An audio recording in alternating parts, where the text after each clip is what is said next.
I'm here at the Electric Bicycle Superstore in San Francisco. I'm with the owner, Len. Hey, Len, how's it going? Hey, how's it going, Court? Great. Yeah, so I was hoping you could give me a quick tour and just talk about what you got here. Of course, I'd be happy to. What we're doing is, I used to be called the Electric Bicycle Outlet, and we were located in the South of Market area of San Francisco. We've since moved to what's called the Fillmore district of San Francisco. We're now located at 1385 Fillmore Street, just a block or two away from Japantown. Cool. And ideally, the idea is to basically have enough variety of electric bicycles that it would be able to satisfy almost any customer, depending on what kind of bike they want.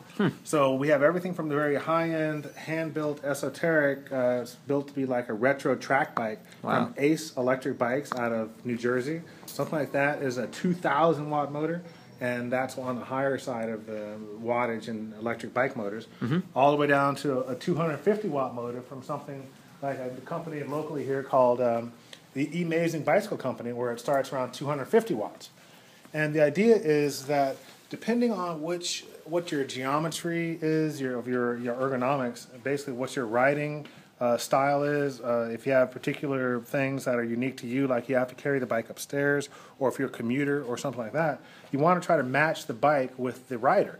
So unlike a lot of bike stores that happen to have one or two electric bikes, we specialize in having a broad variety of electric bikes. And I use the analogy of a shoe store. If you're going to have a shoe store, you can't really sell one or two pairs of shoes. You have to sell everything from flip-flops to dress shoes, unless you're going to be more of a specialty boutique.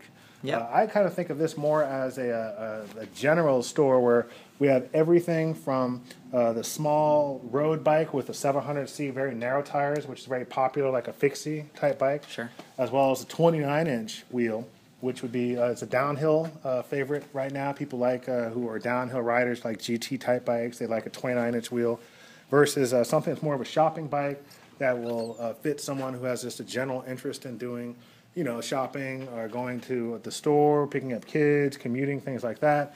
One of the brands that's really selling well right now are the Pedego bikes. Oh, yeah. And Pedego has been around since around 2008, and they've really stepped up their game to really become one of the preeminent electric bike sellers here in the United States.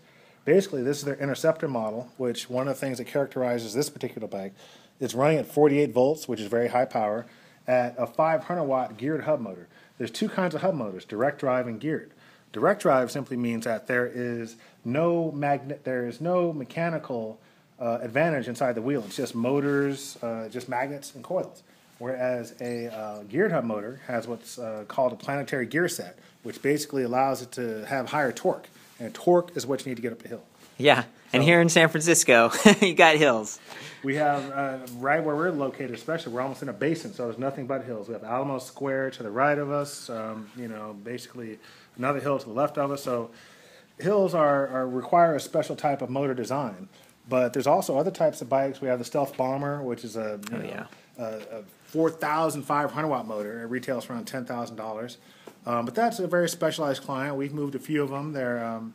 It's a very, what I like about the industry, Court, is that it's evolving. And as the manufacturers continue to evolve their product and the consumers continue to evolve their tastes, the whole process is basically evolving to a place where someone like myself, who sells multiple brands of e-bikes, can always have a customer no matter what kind of bike it is, because there are so many different types of people. Just like there are different types of people and different types of shoes.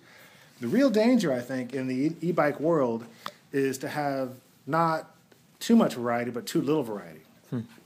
Len, it's been a pleasure, just visiting with you and getting to see all this. You're full of knowledge. You've been in the space since when? It was like...